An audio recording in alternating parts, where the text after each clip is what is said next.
जी, good morning students. आज हम लोग स्टार्ट करेंगे द्विघात समीकरण, हिंदी में बोले तो क्वाड्रेटिक इक्वेशन का लेक्चर 2।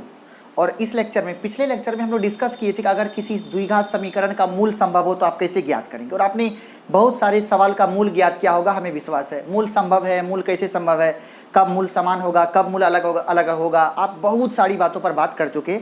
आज इस लेक्चर में स्टार्ट करेंगे पूर्ण वर्ग विधि द्वारा हल ज्ञात करना। हल मतलब मूल ज्ञात करना। किसी भी द्विघात समीकरण का पूर्ण वर्ग विधि द्वारा उसका हम लोग मूल कैसे ज्ञात करेंगे, जरा उस पर बात करते हैं। अर्थात उसको पूर्ण वर्ग बनाना है। पूर्ण वर्ग बनाने का मतलब हो गया ax² plus bx plus c बराबर 0 का जो इक्वेशन है, आप उस इक्वेशन को ax प्लस b के होल स्क्वायर के रूप में लिखेंगे और तब उसका मूल ज्ञात करेंगे। ओके, तो मान लीजिए आपके सामने सबसे पहला सवाल है कि x² प्लस 2x प्लस 1 बराबर 0। आप क्या करेंगे, ये अभी किस रूप में है, ये है अभी आपका, इसका फॉर्म क्या है, ax² plus bx plus c बराबर 0। आप इसे क्या करें, आप इसे कन्वर्ट कर दें cx प्लस d के होल स्क्वायर बराबर 0 के रूप में। फिर इसको आप इक्वल टू 0 करके उसका x का मान निकालें। ओके, तो अभी ये किस रूप में है, अभी है ax² plus bx plus c equal to 0 के रूप में। हमने पिछले लेक्चर में इसको चेंज किया था द्विघात के रूप में, तो आज हम इसको ऐसे लिख सकते हैं a का स्क्वायर। देखेंगे सॉल्यूशन में कैसे किया जाता है। a का स्क्वायर प्लस 2, a के जगह पे x, अब बगल में कुछ नहीं है तो b के जगह पे 1 लिख दीजिए। देखिए ना, xa² प्लस 2ab, अब प्लस 1 को लिख सकते हैं 1 का स्क्वायर बराबर 0। देखिए ये क्या बन गया, a² plus 2ab plus b² बराबर 0। इसे आप क्या लिखते हैं, ये है a प्लस b का होल स्क्वायर, तो a के जगह पे x, b के जगह पे 1, तो x प्लस 1 का होल स्क्वायर बराबर 0 बन गया। अगर ये बराबर 0 हो गया, स्क्वायर उतरेगा उधर जाके रूट बनेगा, तो ये बन जाएगा x प्लस 1 बराबर प्लस माइनस रूट 0। 0 का वर्गमूल क्या होता है, 0। 0 चाहे प्लस में हो माइनस में, आपको कोई नुकसान नहीं पहुंचाएगा। और यहाँ से x बराबर हो गया कितना, -1। ये है आपका अल्फा। मतलब क्या कि x बराबर -1 होने का मतलब इसके दोनों मूल बराबर हैं, मतलब अल्फा बराबर भी -1, बीटा बराबर भी कितना हो गया, -1। कंप्लीट। ये क्या है, पूर्ण वर्ग विधि द्वारा मूल ज्ञात करना। दूसरा सवाल, जैसे आपसे पूछेगा x² माइनस 2x प्लस 1, आपके सामने आ गया x² माइनस 2x प्लस 1, आपके सामने आ गया x² माइनस 2x प्लस 1, आपके सामने है x² माइनस 2x प्लस 1। गौर करेंगे, x² minus 2x plus 1 equal to 0, ये आपको दे दिया। x² minus 2x plus 1 equal to 0 आपको दे दिया। आपको क्या करनी है, इसको पूर्ण वर्ग बनाना है। अगर आपको पूर्ण वर्ग बनाने से पहले आप हो सके तो आप ये भी चेक कर लो इसका मूल संभव है कि नहीं। कैसे चेक करेंगे, पहले आप ABC खोज लेंगे, a का मान 1, b का मान -2, c का मान 1, d निकालेंगे। d का फॉर्मूला है b² माइनस 4ac, b का मान -2 का स्क्वायर माइनस 4, a का मान 1, c का मान 1, ये हो जाएगा 4 माइनस 4 इक्वल टू 0। तो d बराबर हो गया 0। इसका मतलब मूल क्या होगा, मूल संभव होगा तथा समान होगा।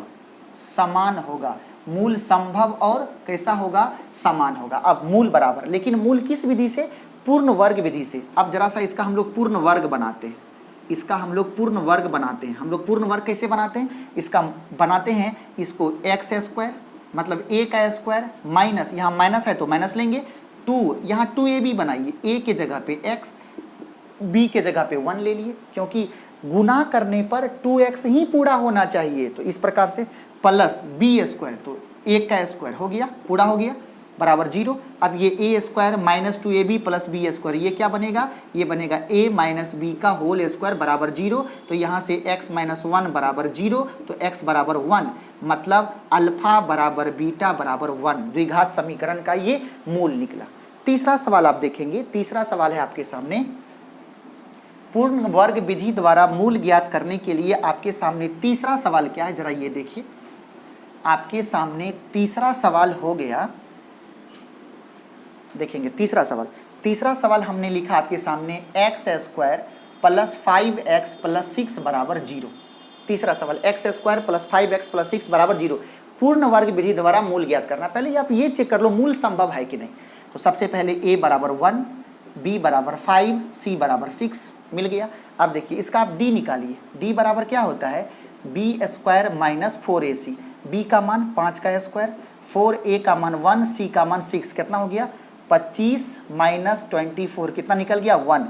d का मान 1 निकला और 1 क्या है, ग्रेटर देन 0, तो मूल क्या होगा, मूल संभव होगा, साथ में असमान मूल होगा, मतलब मूल उसका बराबर नहीं होगा, असमान मूल होगा, असमान मूल होगा, मतलब मूल उसका बराबर नहीं, दोनों मूल अलग अलग होगा। कंप्लीट। लेकिन किस विधि से निकालना है, इसको निकालना है पूर्ण वर्ग विधि से, पूर्ण वर्ग विधि से मूल निकालना है। क्या निकालना है, पूर्ण वर्ग विधि से मूल निकालना है। अब देखेंगे पूर्ण वर्ग विधि से मूल कैसे निकालते हैं। हमने क्या कहा था, आपके पास है x square plus 5x plus 6 बराबर 0। क्या कीजिए आप इसको, ये हो गया आपका a का स्क्वायर प्लस यहाँ बनाइए 2ab, यहाँ आप क्या बनाइए 2ab, 2a के जगह पे x, b के जगह पे क्या रखें, रखना पड़ेगा 5/2, तब ना कट के बन जाएगा 5x। उसके बाद होता है प्लस b स्क्वायर, जितना आप ऐड किए हैं उतना ही आप माइनस कर दें, प्लस 6 बराबर 0। कंप्लीट। अब देखिए यहाँ से यहाँ तक क्या बन गया, a प्लस बी का होल स्क्वायर, यहाँ से यहाँ तक बन गया a प्लस बी का होल स्क्वायर, मतलब x प्लस 5/2 का होल स्क्वायर माइनस कितना हो गया 25/4, अब प्लस कितना हो गया 6 इक्वल टू 0। अब स्क्वायर के अलावा बाकी को उधर शिफ्ट कर दीजिए, तो क्या बन जाएगा, x प्लस 5/2 का होल स्क्वायर इक्वल टू 25/4 अब माइनस 6। इसको जब आप सॉल्व करोगे तो x प्लस 5/2 का होल स्क्वायर इक्वल टू 6 चौका 24, 25 में से 24 गया 1/4, यहाँ से x प्लस 5/2 बराबर रूट उधर जाएगा तो ये बन जाएगा प्लस माइनस रूट अंडर 1/4, तो x प्लस 5/2 बराबर हो गया 1/2, प्लस माइनस 1/2। तो यहाँ से दो वैल्यू लेंगे, एक बार लेंगे प्लस हाफ और एक बार लेंगे माइनस हाफ। देखेंगे आप, यदि आप इसका मान प्लस हाफ लेते हैं तो क्या होता है, तो यदि x प्लस 5/2 बराबर 1/2, तब x बराबर हो जाएगा 1/2 और माइनस 5/2, 1 में से 5 गया माइनस 4/2, कितना हो गया अल्फा बराबर -2। पुनः अब दूसरा मान क्या लीजिएगा, x प्लस 5/2 बराबर -1/2, तो ये क्या होगा, x बराबर -1/2 और माइनस 5/2, -5 -1 -6/2, कितना हो गया -3, तो बीटा बराबर क्या हो गया -3। तो अल्फा बराबर -2 और बीटा बराबर -3 दिए गए समीकरण का मूल होगा, किस विधि से, पूर्ण वर्ग विधि से। तो इस प्रोसेस का क्या नाम है, इसका नाम है पूर्ण वर्ग विधि। कंप्लीट। नेक्स्ट अब हम लोग ये सीखेंगे, यदि द्विघात समीकरण का मूल दिया हो तब समीकरण कैसे ज्ञात करेंगे। द्विघात समीकरण का यदि मूल ज्ञात रहने पर समीकरण को कैसे ज्ञात किया जाएगा, इस बारे में सीखेंगे। अगला हेडिंग है, यदि द्विघात समीकरण का मूल दिया हो तब समीकरण ज्ञात करना, तब समीकरण ज्ञात करना। क्या बोले, यदि द्विघात समीकरण का मूल दिया हो तब समीकरण कैसे ज्ञात करेंगे, इस बारे में आज हम लोग जानेंगे। यदि द्विघात समीकरण का मूल दिया हो तब समीकरण ज्ञात करना। कंप्लीट। आप देखिए, चलिए जरा आते हैं, बात करते हैं। यहाँ पे बात क्या करनी है, लिखेंगे माना अल्फा बीटा समीकरण का मूल है। अल्फा बीटा क्या है, समीकरण का मूल है, अर्थात x बराबर अल्फा और x बराबर बीटा। तो यहाँ लिख सकते हैं x माइनस अल्फा बराबर 0, x माइनस बीटा बराबर 0। अब लिखेंगे प्रश्न से हम लोग ये लिख सकते हैं 0 गुना 0 बराबर 0। पहले 0 के जगह पे x माइनस अल्फा, दूसरे 0 के जगह पे x माइनस बीटा बराबर 0। ये भी एक समीकरण है, किसका, द्विघात समीकरण है। ये भी एक द्विघात समीकरण लिखने का तरीका है। अब जरा इसको मल्टीप्लाई कर दीजिए, ये बनेगा x गुना x square minus beta x minus alpha x plus alpha beta बराबर 0। सजा के लिखेंगे x square minus alpha plus beta into x plus alpha into beta बराबर 0। ये भी एक समीकरण लिखने का तरीका है, ये भी एक समीकरण लिखने का तरीका है। तीसरा, इसी को लिख सकते हैं x स्क्वायर माइनस मूलों का योगफल, मूलों का योगफल इंटू एक्स प्लस मूलों का गुणनफल, मूलों का गुणनफल बराबर 0। ये भी द्विघात समीकरण को लिखने का तरीका है। तो द्विघात समीकरण को लिखने का ये 3 मुख्य तरीका है। x minus alpha into x minus beta बराबर 0, x square minus alpha plus beta into x plus alpha into beta बराबर 0। तीसरा है एक्स स्क्वायर माइनस मूलों का योगफल इंटू एक्स प्लस मूलों का गुणनफल इक्वल टू 0। कंप्लीट। इस पे कुछ न्यूमेरिकल्स आपको करना पड़ेगा, देखेंगे। इस पे आपको सवाल दे रहा है, इस पे आपको सवाल ये दे रहा है, जरा देखिएगा। इस पे आपके सामने पहला सवाल है, यदि अल्फा बराबर 2 बीटा बराबर 3 तो समीकरण ज्ञात करें। तो समीकरण ज्ञात करें, पहला सवाल है। क्या करेंगे सॉल्यूशन में? डायरेक्ट करेंगे आप।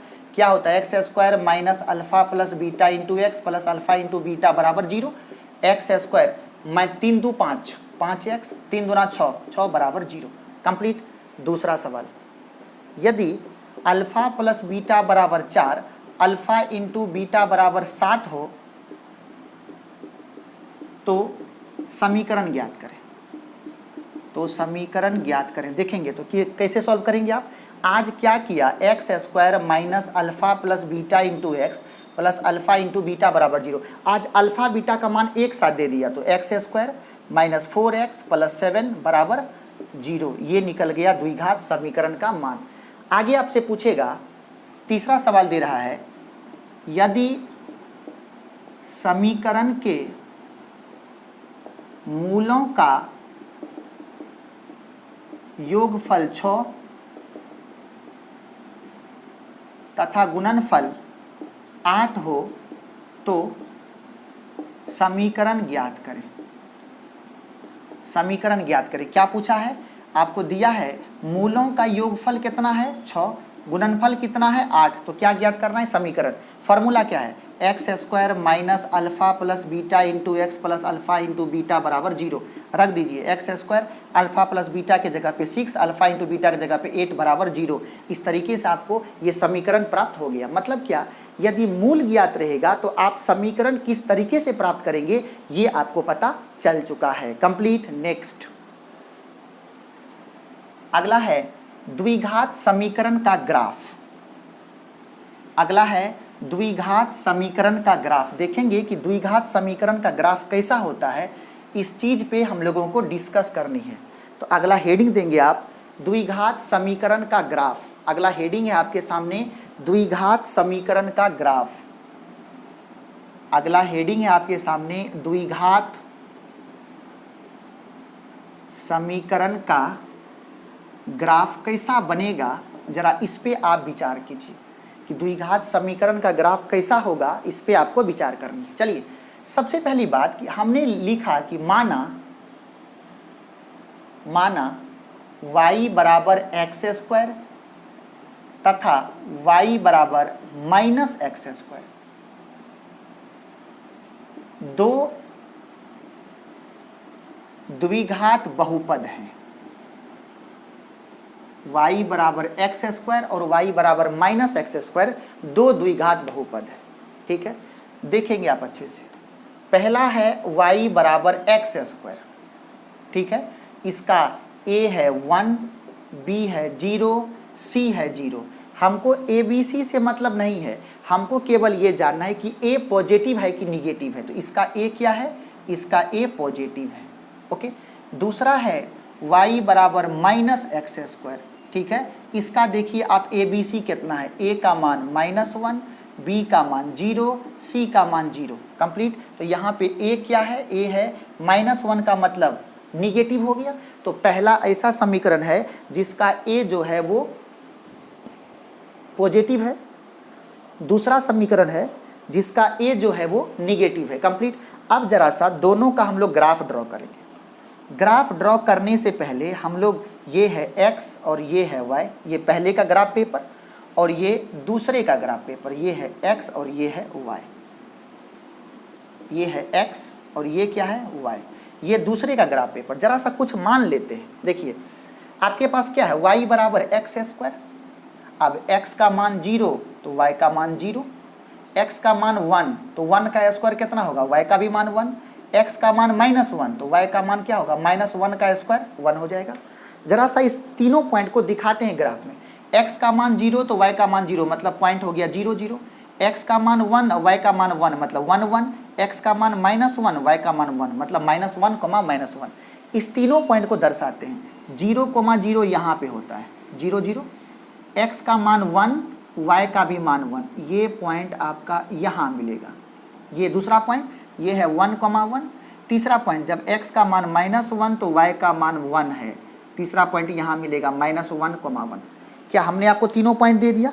जब आपको तीनों पॉइंट मिल गया तो आप क्या करेंगे, फ्री हैंड से, क्योंकि पावर जब तक 1 होता है तभी तक स्ट्रेट लाइन बनता है। जैसे ही पावर 1 के बाद होना शुरू हुआ वो स्ट्रेट लाइन नहीं होता है, उसका नाम कर्व हो जाता है। और कर्व को गुजरने के लिए कम से कम 3 पॉइंट चाहिए होता है। सर, स्ट्रेट लाइन मतलब सरल रेखा और वक्र में ये अंतर है कि सरल रेखा को खींचने के लिए कम से कम 2 पॉइंट चाहिए, लेकिन कर्व को खींचने के लिए कम से कम 3 पॉइंट चाहिए। तो आपके पास कितने पॉइंट हो गए, 3। इसको सरल रेखा से नहीं मिलाना है, स्केल से नहीं मिलाना है, फ्री हैंड से मिलाना है। तो फ्री हैंड मतलब खुले हाथों से मिलाना है, मतलब उसके लिए आपको स्केल की आवश्यकता नहीं पड़ेगी। ऐसा कर्व बन गया। और ये कर्व किधर खुल रहा है, ऊपर की तरफ खुल रहा है। इस कर्व का नाम है पैराबोला। क्या नाम है, पैराबोला। इसका क्या नाम है, पैराबोला। लेकिन ऊपर खुल रहा है, इसीलिए इसको हिंदी में कहते हैं परवलय, परवलय, ठीक है। और इसका नाम है अपवार्ड पैराबोला। अपवार्ड पैराबोला क्यों, क्योंकि ये खुल किधर रहा है, तो ये खुल रहा है ऊपर की तरफ, इसलिए इसका नाम क्या है, अपवार्ड पैराबोला, ठीक है। मतलब यदि द्विघात समीकरण का ए पॉजिटिव होगा तो ग्राफ ऊपर खुलेगा। द्विघात समीकरण का ग्राफ यदि ए पॉजिटिव होगा तो ग्राफ ऊपर खुलेगा, अगर ए निगेटिव होगा तो ग्राफ नीचे खुलेगा। सिमिलरली ए पॉजिटिव हुआ तो ग्राफ ऊपर खुला, तो ए निगेटिव होगा तो ग्राफ किधर खुलेगा, नीचे खुलेगा। आप 2 बात समझ पाए हैं। एक ये समझे हैं, यदि एक्स स्क्वायर का गुणांक पॉजिटिव हुआ तो ग्राफ ऊपर खुलेगा, यदि एक्स स्क्वायर का गुणांक निगेटिव हुआ तो ग्राफ नीचे खुलेगा। नंबर 1, ठीक है। अब हमें ये पता चला कि द्विघात समीकरण का ग्राफ ऊपर खुलना है कि नीचे खुलना है। अब ये जानना है कि किस द्विघात समीकरण का कितना मूल होगा, किस द्विघात समीकरण का कितना मूल होगा। अब जानिए, यदि द्विघात समीकरण, यदि द्विघात, देखिए रफ थोड़ा सा यहाँ पे कर रहे हैं, यदि कोई ग्राफ x को नहीं काटा, इसका मतलब x को नहीं काटा मतलब मूल नहीं है। अब जिसका मूल नहीं होता है उसका d <0। यदि कोई ग्राफ x को टच करेगा, ये x है, इसका मतलब है कि दोनों मूल बराबर है और इस स्थिति में उसका d बराबर 0 होता है। यदि कोई ग्राफ x को कट करेगा, इसका मतलब उसका d > 0 है। 2 अलग अलग मूल होगा, एक अल्फा एक बीटा। मतलब यदि कोई ग्राफ चाहे ऊपर खुले या नीचे खुले, चाहे ऊपर खुले या नीचे खुले, ये अगर x को नहीं काटा कोई मूल नहीं होगा।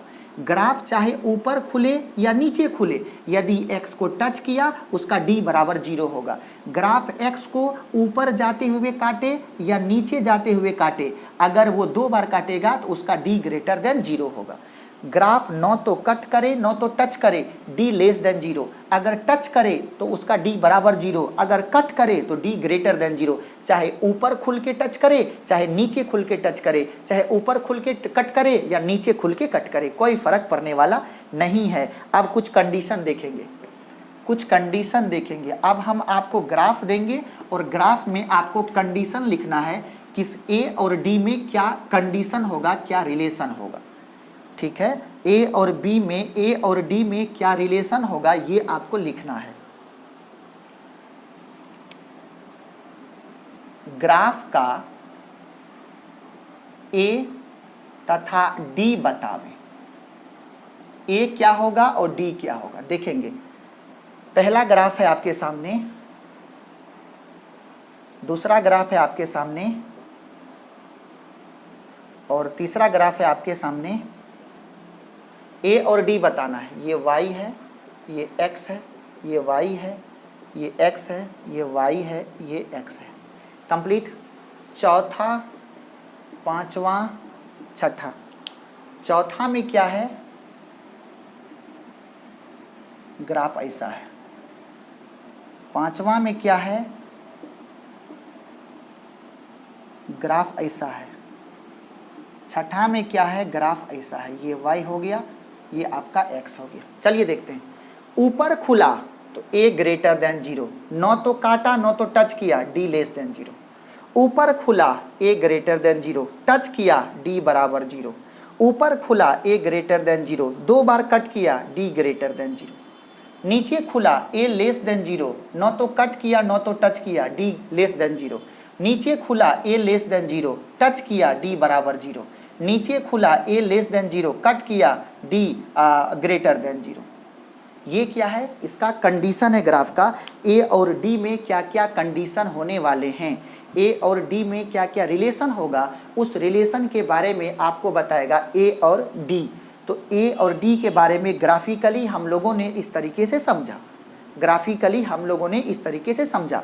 तो सबसे पहले आपको ये समझना है कि द्विघात समीकरण क्या है, इनमें से कौन द्विघात समीकरण होगा, किन के मूल होंगे, अल्फा और बीटा का मान क्या होता है, वगैरह वगैरह कंप्लीट। तो कभी कभी आपसे अलग अलग प्रकार का सवाल पूछ देगा, जैसे आपसे कुछ सवाल ऐसा पूछेगा, मान लीजिए एक सवाल पूछेगा आपसे, ऑब्जेक्टिव में खूब पूछना चाहता रहता है,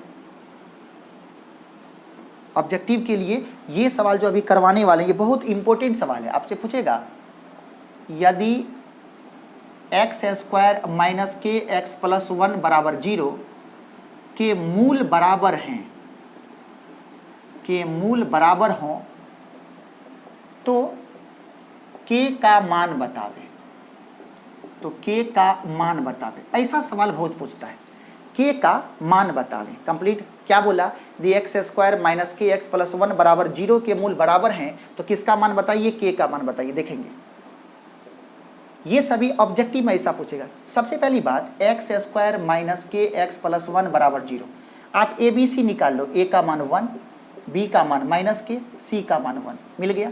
अब देखिए जब आपको ये मिल गया तो मूल क्या है, बराबर है, मूल बराबर है। तो मूल बराबर कब होता है, मूल बराबर है, मूल बराबर कब होता है, जब डी क्या हो, बराबर 0 हो। तो डी लिखिए, बी स्क्वायर माइनस 4ac बराबर 0, बी कितना है, माइनस के का स्क्वायर माइनस 4a का मान 1, सी का मान 1 बराबर 0। तो के स्क्वायर माइनस 4 बराबर 0, तो के स्क्वायर बराबर 4, तो के का मान हो जाएगा प्लस माइनस 2, के का मान हो गया प्लस माइनस 2, के का मान क्या हो गया, प्लस माइनस 2। हम लोग क्या बोले, के का मान क्या हो गया, तो के का मान हो गया प्लस माइनस 2, अर्थात के का मान प्लस 2 और माइनस 2 के लिए इस द्विघात समीकरण के मूल क्या होंगे, बराबर होंगे। कंप्लीट। तो एक प्रकार का सवाल ऐसा पूछेगा। दूसरे प्रकार का सवाल क्या पूछेगा, ये देखिए, दूसरे प्रकार का सवाल पूछेगा कि आपके सामने एक सवाल है, अगला क्वेश्चन है, यदि 2x square plus 3x plus 4 बराबर 0 तो अल्फा प्लस बीटा तथा अल्फा इंटू बीटा का मान होगा, का मान बतावें। ठीक है, सॉल्यूशन में चलिए।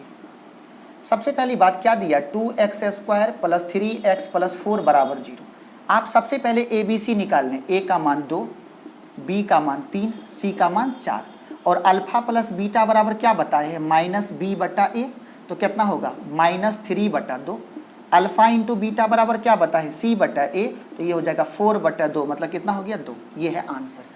इस तरीके से एक सवाल पूछेगा आपसे, अल्फा प्लस बीटा और अल्फा इंटू बीटा का मान कैसे निकालना है, एकदम फॉर्मूला पे सब बेस्ड। अगला एक प्रकार का सवाल ऐसा पूछेगा आपसे, अगला एक प्रकार का सवाल ऐसा पूछेगा आपसे, देखिएगा जरा, आपसे पूछेगा यदि x square plus 2x plus 1 4x plus 1 बराबर 0 हो तो 1 by alpha plus 1 by beta का मान बतावे। एक सवाल इस प्रकार का बहुत इंपॉर्टेंट होता है। कंप्लीट सॉल्यूशन में सबसे पहले क्या करना है आपको, समीकरण को लिख लीजिए, x square plus 4x plus 1 बराबर 0। ए बी सी निकाल लो, ए का मान 1, बी का मान 4, सी का मान 1 निकाल लिए। अब देखेंगे, अब सबसे पहले आप अल्फा प्लस बीटा निकाल लो, क्या होता है, माइनस बी बटा ए, मतलब माइनस 4 बटा 1, मतलब कितना हो गया, माइनस 4। अल्फा इंटू बीटा निकालिए, सी बटा ए, कितना होगा, 1 बटा 1, कितना निकल गया, 1। अब चलिए प्रश्न से, प्रश्न में क्या बोला है, 1 by alpha plus 1 by beta. Alpha beta का लघुत्तम क्या हो गया, alpha beta, alpha alpha cut गया, बीटा प्लस अल्फा, ये बनेगा alpha plus beta by alpha into beta. Alpha plus beta का मान कितना हो गया? -4। अल्फ़ा इंटू बीटा का मान कितना हो गया? 1। आंसर क्या हो गया? -4। ये हो गया आंसर कंप्लीट। तो इस प्रकार से हमने क्या देखा, इस तरीके के अलग अलग प्रकार के सवाल आपसे पूछे जा सकते हैं। हम ये उम्मीद करते हैं कि आपसे हर प्रकार का सवाल बनेगा। हम ये उम्मीद करते हैं कि आपसे हर प्रकार का सवाल बनेगा। और इसके साथ हम आपके इस द्विघात समीकरण के चैप्टर को लॉक करते हैं और आपको होमवर्क दिया जाता है टोटल चैप्टर 4 में जितने सारे टॉपिक हैं सभी के सवाल को सॉल्व करना है। और अगले लेक्चर में हम उन सभी सवाल का सॉल्यूशन का लेक्चर आपके सामने प्रस्तुत कर देंगे। Okay, thank you so much. आप जम के पढ़ाई करिए। मैथ में 100/100 का जो मंसूबा है उस मंसूबे की तरफ पूरे जुनून के साथ बढ़िए। और हम आपसे वादा करेंगे कि एग्जाम में आने वाला एक भी क्वेश्चन आपके कॉपी से बाहर, एक भी ऑब्जेक्टिव आपके कॉपी के बाहर नहीं जाएगा। और 100/100 के आप लायक हैं, आपको आना चाहिए और मेरा वादा है कि आपको आएगा। Thank you so much.